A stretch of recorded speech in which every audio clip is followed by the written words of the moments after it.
Tout à fait, Olivier. Voici l'histoire de Véro. Nous sommes donc le lundi 2 septembre. La chambre est encore plongée dans le noir. Une odeur de monoeil parfume ses cheveux. Une main se glisse, parcourt le long de son corps.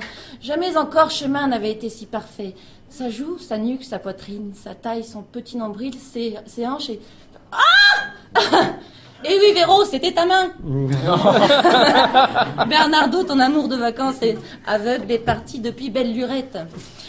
Elle se lève, met à chauffer l'eau pour le café, va prendre sa douche, s'habille, met ses crèmes hydratantes, retourne dans la cuisine et boit son café tout chaud. Véro est une fille comme beaucoup d'autres, sérieuse, appliquée, et c'est donc tout naturellement qu'elle allume la télé pour sa journée de rentrée. Oui, Véro est comme beaucoup d'autres au chômage. Pôle emploi n'ouvrant qu'à 10h, les employés Pôle emploi n'étant prêts qu'après leur 3e café dans 1h30, elle a tout le temps de regarder Motus, où elle remarque qu'ils ont encore ajouté une case pour les mots. Ça sent le vécu. Et là, c'est le drame. Brigitte, qui jusque-là avait fait un sans faute en trouvant Furanque les souriceaux. Non, Brigitte, non! Non, Brigitte! Oh, c'est horrible. Ah! La journée commence tellement mal. Ah, que le temps passe vite quand on s'amuse, mais il est déjà temps de partir. À Pôle emploi, il y a plein d'emplois, mais en partant en Pôle emploi, Véro se dit toujours qu'elle aurait mieux fait de faire un CAP ménage, CAP qui n'est disponible de passer qu'au Sénégal. C'est la boule noire qui te fait dire une chose comme ça. C'est ça. Sur le chemin du retour, elle croise Bernard, le SDF du coin de la rue. Elle lui dit bonjour avec une courtoisie qui pue la merde, car il est fortement conseillé de se faire de bonnes relations et un réseau efficace avant de rentrer dans une entreprise. C'est ce qu'on lui a dit à Pôle emploi. En rentrant chez elle, Véro sent une odeur bizarre, une odeur qui pue. Parcourant son appartement de 15 mètres carrés de toutes parts, elle tombe sur un cadavre. Effroi! Kiki, son chat, est décédé. Oh. Son corps amaigri porte les carences nutritives les plus élémentaires. Voilà ce qui arrive quand on file à manger les restes de son repas à son chat quand il ne reste rien. La boule noire, son chat mort, c'est une bien triste journée qui s'annonce pour Véro. Mais au moins, elle sait qu'elle va manger à midi. La viande est chère de nos jours. Surtout quand c'est pas du cheval. Après une bonne digestion, elle parcourt les pages mode d'un magazine qu'elle avait acheté il y a 6 ans. Elle se rend compte qu'elle est super bien habillée, ce qui la rassure. Elle retourne dans la rue à la recherche d'un autre chat à manger pour dans 15 jours. Repasse devant Bernard à qui Madame Bichonneau a acheté un sandwich. Un sandwich Clapton, salade, mayonnaise. Et là, une idée folle lui passe par la tête.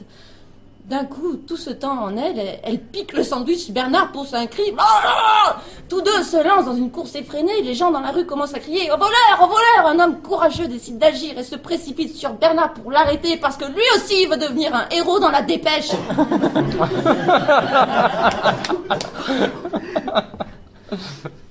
Voilà.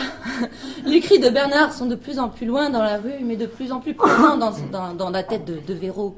« M'en fous !» lui dit une voix. « Connasse !» lui crie une autre. « J'encule le karma !» lui lance une troisième.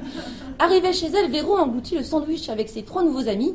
Et puis, demain, tiens, j'irai voir si je trouve une tortue dans la rue. Ça changera des chats. Eh ben oui, parce que, pourquoi pas, lance Riri. Quelle bonne idée, lance Fifi.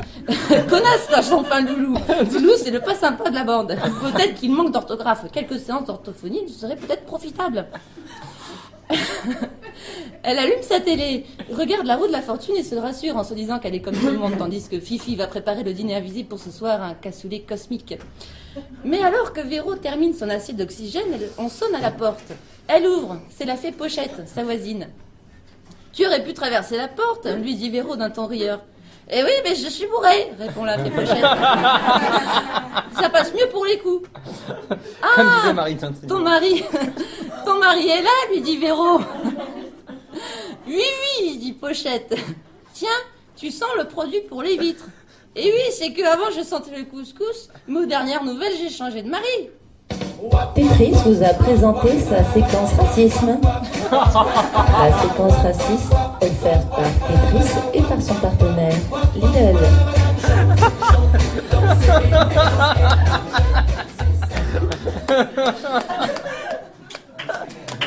Pochette Merci. Merci Pochette entra dans l'appartement, confia à Véro son projet de se jeter sous un train pour voir, et celle-ci trouva cette idée grandiose puisqu'elle adorait les voyages mais n'avait jamais osé sauter le pas. Elle finit sa soirée seule, Riri, Fifi et Loulou étant allés se coucher, et plongea de nouveau dans ce qui lui restait de plus confortable, son clic-clac, qui la propulserait encore sur la voie royale qui mène aux portes de l'inconscient, le rêve. Bravo.